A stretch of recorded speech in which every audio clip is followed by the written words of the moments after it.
Hi, my name is Twee from Spectrum Tuition and welcome to the Term 3 Selective English course. So in today's video, we'll be going through the Week 1 booklet. So before we get started, just make sure that you have your booklet printed out and all ready to go. Make sure you have a pencil as well as a red pen to correct. And at certain points throughout the video, I'll be asking you to pause to give you enough time to complete the work. So in terms of what we'll be going through today, we'll firstly start off by talking about what's involved in the Victorian Selective Schools test. We'll then go through a revision of parts of speech. We'll go into noun suffixes. We'll have a look at context clues, which is a reading comprehension strategy. And then we'll finish up with similes and metaphors. Okay, so now let's get started. So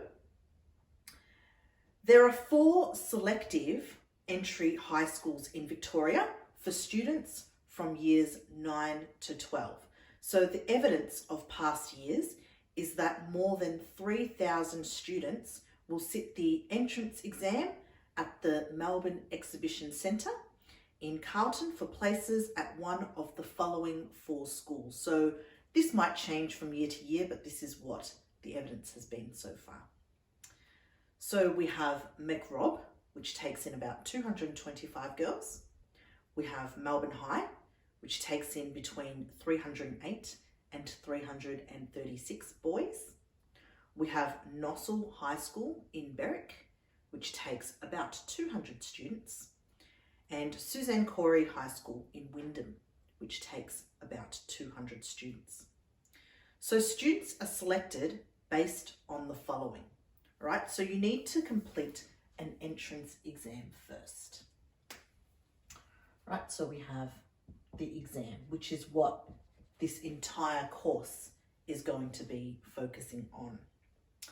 So what happens is your score on the exam will be aggregated and ranked amongst your peers. So there are certain different sections on the exam, and so that's all brought together into one mark, and then you're ranked according to how you performed amongst your peers.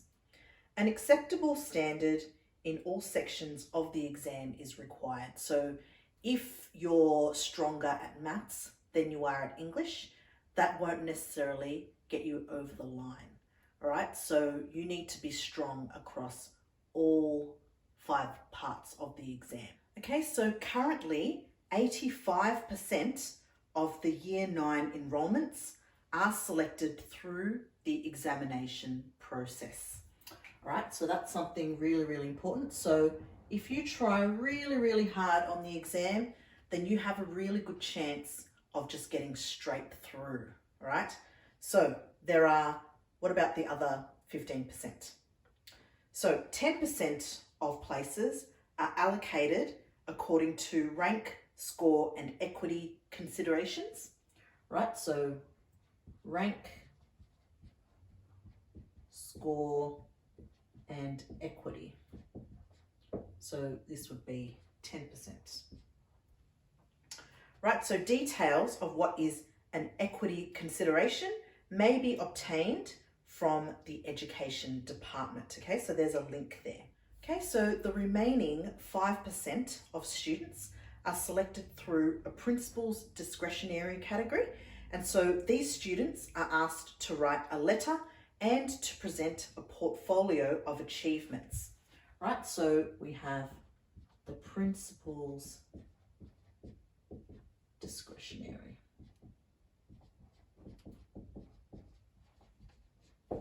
So 5% of students are selected this way. Now, the important thing to note about the principal's discretionary category is that they try and make sure that entry into these schools is as fair as possible. So they don't just want students from one school to just filter through into these selective schools. So for example, if there's a top ranking private school, for example, they don't want all of the students from there filtering into these selective schools where the fees are a fraction of the cost of what it would take to attend one of these top ranking private schools. So instead, they have a rule called the 5% rule. So the 5% rule states that the maximum number of students who can join one of the selective schools from your school would be 5%. So if there are 100 Year 8 students, so if your school has multiple campuses around Melbourne, the maximum number of students from all of the Year 8 students that are at your school, so just say it amounts to 100, the maximum number of students will only be 5. And those 5 students need to pass the exam to a high standard. So just because you fall within the top 5% of your school doesn't necessarily mean that you will automatically gain entry. Okay, so if you fall just outside of this 5% number, but you have passed the exam to a certain high standard, then you will be invited to, you may be invited to apply for the principal's discretionary category. All right, so that involves having to write a letter. Okay, and if you pass that stage, you have an interview to attend. Okay, so this is a group as well as a face-to-face. So clearly, we want to try and avoid the principal's discretionary category. We want to try and get into the 85%. Okay, so that's what this entire course for the next 40 weeks aims to prepare you for. Okay, so students will be given 5 papers to complete. Right, so from that exam, you have 5 papers to complete. So firstly, you have reading comprehension. Okay. So with this test, there are 50 questions to complete in 30 minutes. So that's the first paper.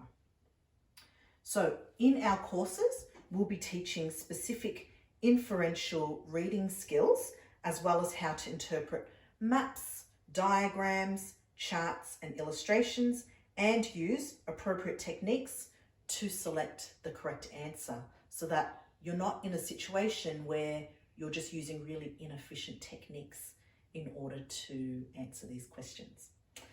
Now, the second type of paper is the verbal reasoning. Okay, so here you have 60 questions to complete in 30 minutes. Now, we'll be working on skills such as verbal analogies, synonyms, antonyms, and logical reasoning to develop your ability to see relationships between words and solve problems using language. Because you've only been given 30 minutes to complete 60 questions, you need to be able to complete these questions at 30 seconds per question. Okay, so at the rate of 30 seconds per question. And some of these questions are quite tricky. So the worst thing that you could probably do is to go into the exam completely unprepared, and while you might be really, really clever and be able to answer or try to work out these questions, it might take you about 2 to 3 minutes per question, that won't be enough to pass that particular component of the exam. Okay, so it's really, really important that you walk into the exam with a strategy so that you're not wasting time. So even if you were able to answer, 20 questions with 100% accuracy, that's only giving you 33%. Okay, and that's not enough to pass the exam. Now, you also will need to do a mathematics test, or mathematical reasoning.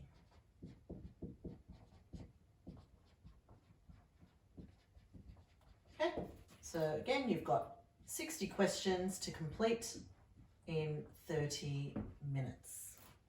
All right, so again, you want the specific strategies to be able to answer particular test items so that you already have a strategy walking into the exam, as opposed to fumbling around, figuring out what operation you need to use first, what operation to use next. Often with these types of questions, it will involve several operations. So then you need to make decisions as to which ones you're going to be starting with, which ones you're going to be following up with, etc. Okay, so that you can answer 60 of these Year 10 standard questions in 30 minutes. Okay, the next test is the numerical reasoning exam.